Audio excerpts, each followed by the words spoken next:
Hello everyone, and now welcome to game 2 in the series. Oh, let's go ahead and adjust that there. So now you have two places where you can see the timer. Delphi spawning as the purple Zerg here at the bottom right hand side of the map. This is Antigua Shipyard. Meanwhile, KnowMe has spawned as the blue Protoss on the top left hand side of the map. Antigua Shipyard, it is forced cross spawn, so this is perhaps one of the largest maps in the map pool where you do in fact know where your opponent is starting. Now, a couple of things I do want to note. Blizzard, I was actually able to go to Blizzard a couple weeks back, 2 weeks ago, and I was able to take a look at some of their new observer features, and the new observer features are absolutely amazing. You can pretty much have any of these production tabs anywhere you want on the map. You can resize them. You can have the production tab and the unit tab and the structure tab and the upgrade tab all open at the same time. You can remove these portraits and only keep the mini map so that this area down here can actually hold vital information. I was very impressed. I'm really hoping that Blizzard, when Heart of the Swarm releases, will allow just very strong casters such as Day9, HotS to play around with it, and hopefully they'll also put up their recommendations on what casters should in fact be showing during a game. Now let's take a look. KnowMe is setting up here at what I'll call the 11 o'clock location, and he is going for what I believe to be a Forge Fast expansion, but he is not establishing it down here. One quick thing to note, there are gold mineral patches in the center. This is, I believe, the BattleNet version of the map. Gold mineral patches, very tasty in the center location here. Spawning pool has been placed down by Delphi, still does not have any extractors down here, as we do see a bit of a pylon blocking coming in from KnowMe once more. KnowMe really just causing problems as, oh, the drone just goes, you know what, this location's not too far away, and he goes ahead and sets up a hatchery here at the 3 o'clock position. Now this probe may try and warp in a pylon once more, but then again, you know what happened in the previous game. Delphi was able to simply swarm in and get inside that base rather quickly, just because KnowMe spent too many minerals on the far side of the map. Zerglings are now running across here. Will we see perhaps a photon cannon and another pylon? There's that photon cannon. Where is that other pylon to finish off this wall? And oh, this could be potentially bad. Zerglings are getting there. Here comes the probe. Is the probe going to turn around in time and warp in the necessary building? It looks like yes, he will. And with that, the Zerglings trying to poke their way through. The Zerglings are dealing a fair amount of damage. Now actually going after the pylon as well. This gateway down to 70 some odd hit points. This could be bad. It does not look like it has enough here, as we see another gateway being placed down. Oh, is he going to cancel? Yes, he does cancel it in time. Photon cannon. This pylon is going to get taken down as the Zerglings are going around. Wow, the Zerglings still able to make their way inside, canceling their double pylon walling in, as the Zerglings are going to be chasing around this poor probe. Probe now getting back on the inside here. There is a complete wall in. Zerglings will not be able to continue that pressure, as a Zealot will now be added. A Zealot versus 3 Zerglings. Oh, a beautiful predictive run by those probes, getting in front of those Zerglings. And any amount of damage that those Zerglings have is good for that Zealot, as the Zealot will only need the 2-shot of a Zergling as opposed to... Oh, sorry, 2-shot of Zergling as opposed to 3-shotting. There you go. Taking down another unit. Wall off has been completed. And Delphi, currently sitting up on 3 bases, should be very good in the mid-game. Now, at this point, KnowMe, he has completely walled himself in, and I do expect him to actually try and do a bit more harassment than we saw in Game 1. Delphi, in the previous game, he seemed like he just let the game get away from him. He did not play nearly as strongly as I expected. He didn't attack when he had a 50 supply advantage, giving Protoss simply too much time to upgrade and build a very strong economy. Now, let's take a look at what Delphi is doing. He still does not have any gas right now, so he is just really banking on the fact that a strong economy will put him in the mid-game, just because he is going to be running on 3 bases, knowing that his opponent can't really get the necessary probes to run up on 3 anytime soon.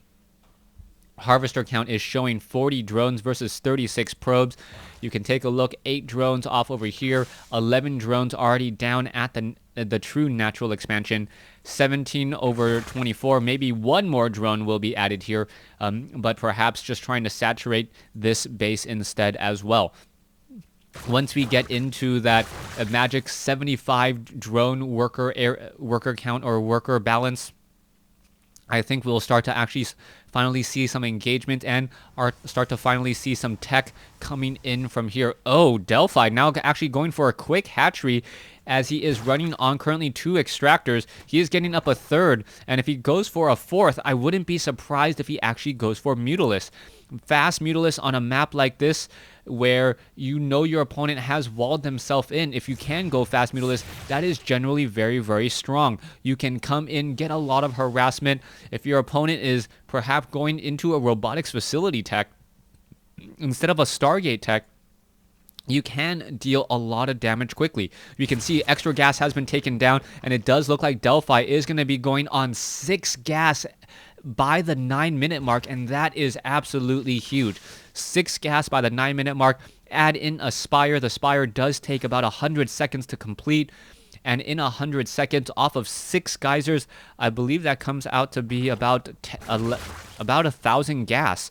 So even if the Spire is just started now, we could see 10 Mutalisks in 100 seconds already being trained.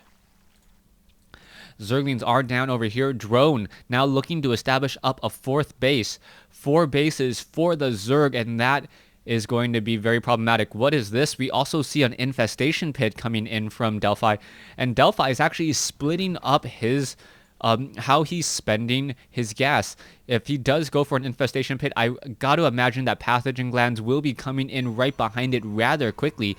Perhaps this is more of a defensive measure, just in case he sees an early attack. If he has the pathogen glands, he can start those infestors, and they will have the necessary 75 energy in time. That is a lot of sentries. This does look like an immortal sentry all in with a mothership core, and I guess that makes it not an all-in, as we now see a swarm host. Infestation pit does allow the training of those swarm hosts, as you remember, and with no detection on a mothership core any longer, that means that the swarm hosts will be able to in fact deal a lot of damage. Spine crawlers are being added. You can see, in fact, the Spire now being added, 7 Mutalisks being added to this group.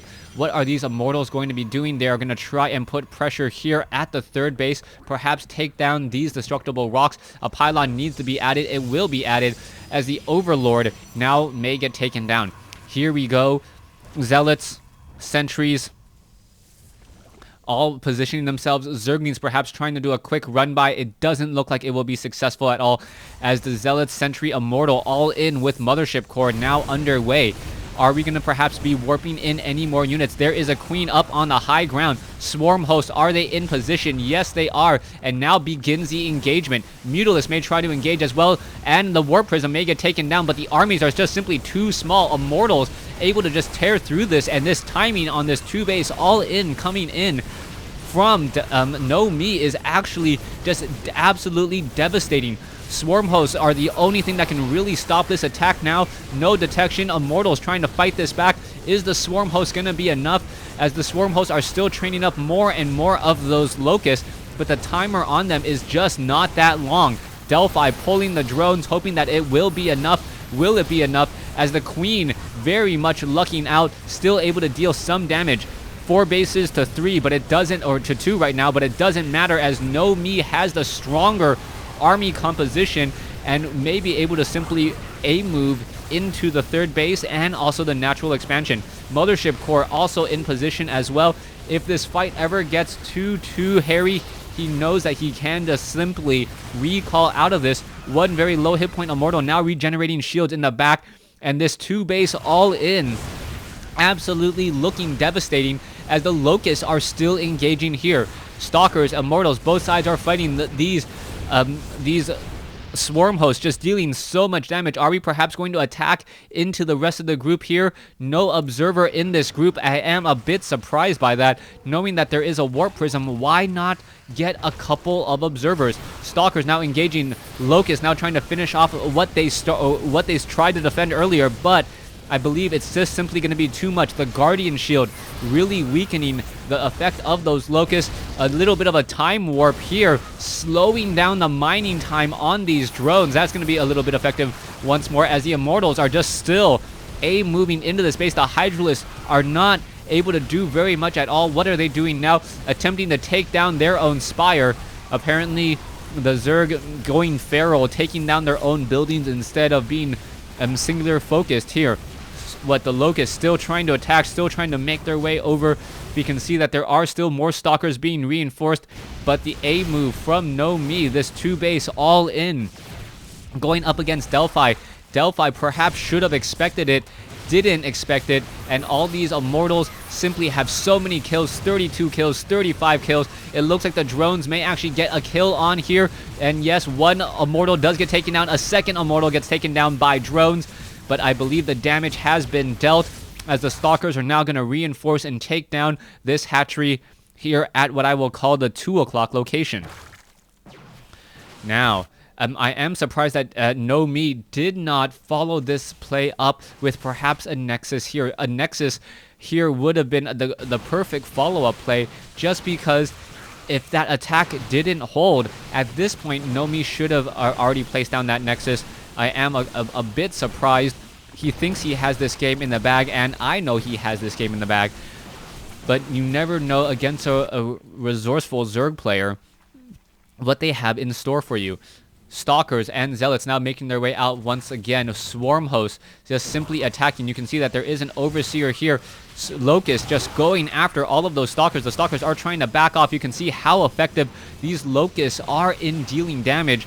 And the Stalkers, where are these Swarm hosts going? The Locusts still just making their way over. They are light biological units. And there is the GG. Delphi falling behind 2-0 in this series. Thanks for watching. Thanks for listening. Hope you guys enjoyed Game 2. Please stay tuned for Game 3.